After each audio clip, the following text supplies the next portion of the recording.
സദ്യയിലിൽ എല്ലാ കറികളും വിളമ്പിക്കഴിഞ്ഞപ്പോൾ ഓരോ കറികളും ഓരോ കഥ അങ്ങോട്ട് പറയാൻ തുടങ്ങി. അപ്പം നമ്മുടെ ഇഞ്ചിപ്പുളി പറഞ്ഞു, ഞാനാണ് ഏറ്റവും വലുത്, എന്നെ കഴിച്ചാൽ മാത്രം തന്നെയാണ് ഡൈജസ്റ്റ് ആവുക എന്ന് പറഞ്ഞു. അപ്പോൾ ബാക്കിയുള്ള കറികളൊക്കെ ചോദിച്ചു, അങ്ങനെ ഇപ്പം നിൻ്റെ കറിയിൽ എന്താ ഉള്ളത് എന്ന് ചോദിച്ചപ്പോൾ ഇഞ്ചിപ്പുളി സ്വയം തൻ്റെ കഥ പറയാൻ തുടങ്ങി. ഒരു പാനിൽ 2 സ്പൂൺ ഉലുവയിട്ട് നല്ലോണം ഒന്ന് വറുത്തെടുത്ത് മാറ്റി വയ്ക്കാം. അതിന് ഈക്വലായിട്ട് ഉഴുന്നും കൂടി ഇട്ടിട്ട് നല്ലോണം ഒന്ന് മുരിഞ്ഞ് വരുമ്പോൾ അതിൻ്റെ ഗോൾഡൻ കളറൊക്കെ ആകുമ്പോൾ അതും കൂടി എടുത്ത് മാറ്റി വയ്ക്കാം. കുറച്ച് കടുകും കൂടി ഇട്ട് ഒരു 2 സ്പൂൺ കടുകും കൂടി ഇട്ടിട്ട് പാന് നല്ല ചൂടായിരിക്കുമ്പോൾ വേണം ഇതെല്ലാം ഇടാൻ.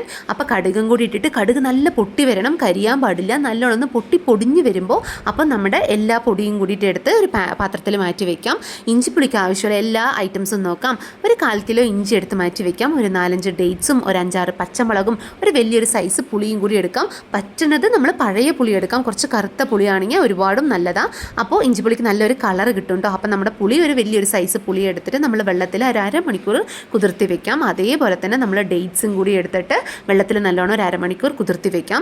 അതിൻ്റെ ഗ്യാപ്പിൽ തന്നെ നമ്മൾ റെഡിയാക്കി വെച്ച് ഫ്രൈ ചെയ്ത് വെച്ചത് എല്ലാമേ വന്നിട്ട് നല്ലോണം ഒന്ന് പൊടിച്ചെടുക്കാം. മാറിക്കഴിഞ്ഞിട്ട് നല്ലോണം ഒന്ന് പൊടിച്ചെടുക്കാം. അത് മിക്സിയിൽ തന്നെ നമ്മൾ കുതിർത്തി വെച്ച ഡേറ്റ്സും കൂടി ഇട്ടിട്ട് അതിൻ്റെ കുറച്ച് വന്നിട്ട് നാട്ടു ശർക്കരയും കൂടി ഇട്ട് നല്ലോണം ഒന്ന് പൊടിച്ചെടുക്കാം.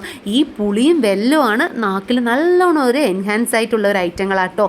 അപ്പോൾ പുളി ഇടണ എല്ലാ സ്ഥലത്തും കുറച്ച് ലേശം ഒരു വെല്ലം കൂടി ഇട്ടാൽ അത്രയും ടേസ്റ്റ് ഉണ്ടാവും. പുളിയും വെല്ലയും അത്രയും ഒരു ഇമ്പോർട്ടൻ്റ് ആയിട്ടുള്ള ഫ്രണ്ട്സ് ആട്ടോ. ഒരു പാനിൽ കുറച്ച് വെളിച്ചെണ്ണ ഒഴിച്ച് പച്ചമുളക് റൗണ്ടായി മുറിച്ചതിടാം. ഇഞ്ചി പൊടിയായി മുറിച്ചിടാം. ഇഞ്ചി അരച്ചിടാൻ പാടില്ല കേട്ടോ. അപ്പോൾ നമ്മുടെ ഇഞ്ചി പുളിൻ്റെ ടേസ്റ്റ് തന്നെ കംപ്ലീറ്റ് ആയിട്ട് ഒന്ന് മാറിപ്പോവും. അപ്പോൾ ഇഞ്ചിനെ നല്ല സമാധാനത്തോടെ ചെറിയ കഷ്ണങ്ങളായിട്ട് മുറിച്ചെടുക്കാം. അപ്പോൾ എണ്ണയിലിടുമ്പോൾ അതിൻ്റെ സൈസ് ഒന്നും കൂടി ഒന്ന് കുറയും.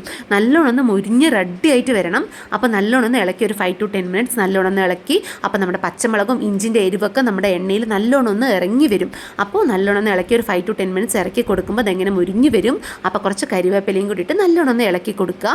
എന്നിട്ട് അത് കഴിഞ്ഞിട്ട് നമ്മൾ പുളിയൊക്കെ റെഡി അയച്ചതും നമ്മുടെ പുളിയും കൂടി ഒഴിച്ചിട്ട് നല്ലോണം ഒന്ന് ഇളക്കി കൊടുക്കണം. പുളിൻ്റെ സൈഡൊക്കെ ഒന്ന് തിളച്ച് റെഡിയായി വരുമ്പോൾ 2 സ്പൂൺ പച്ചമുളകും മുളക് പൊടിയും കുറച്ച് ഉപ്പും മഞ്ഞൾപ്പൊടിയും കൂടി ഇട്ടിട്ട് നല്ലോണം ഒന്ന് ഇളക്കി കൊടുക്കുക. ഇപ്പം ഈ സ്റ്റേജിൽ നല്ലോണം ഒന്ന് കുറുകി വരണം.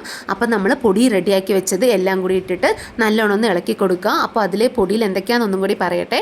കുറച്ച് ഉലുവയും കുറച്ച് കടുകും കുറച്ച് ഉഴുന്നുമാണ് ഉള്ളത്. അപ്പോൾ എല്ലാം കൂടി ഇട്ടിട്ട് നല്ലോണം ഒന്ന് കുറുക്കി റെഡിയാക്കി ഒരു 5 to 10 മിനിറ്റ്സ് നല്ലോണം ഒന്ന് തിളയ്ക്കാൻ വിടണം. അപ്പം നമ്മുടെ ഇഞ്ചിപ്പുളി ഒരു സൈസിൻ്റെ ഒരു പകുതി ആവണം. അപ്പോൾ അതുവരെ നല്ലോണം ഒന്ന് ഇളക്കി കൊടുക്കുക. കുറച്ച് ലാസ്റ്റിൽ വന്നിട്ട് കുറച്ചും കൂടി നാട്ടു ശർക്കര ഇട്ടിട്ട് ഒരു പാനിൽ കുറച്ച് വെളിച്ചെണ്ണ ഒഴിച്ച് അതിൽ കടുകിട്ട് കടുകൊക്കെ നല്ല പൊട്ടുമ്പോൾ കരിവേപ്പില ഇട്ടിട്ട് വറ്റൽമുളകും കൂടി ഇട്ട് നല്ലോണം ഒന്ന് വണക്കിയിട്ട് നമ്മുടെ ഇഞ്ചിപ്പുളിയിലിട്ടിട്ട് നല്ലോണം ഒന്ന് ഇളക്കി നല്ല കുറുകി വരുമ്പോൾ അടിപൊളിയായിട്ട് വറുത്തിട്ടാൽ നമ്മുടെ അടിപൊളി ഇഞ്ചിപ്പുളി സൂപ്പറായിട്ട് റെഡി ആയിട്ടുണ്ട് കേട്ടോ.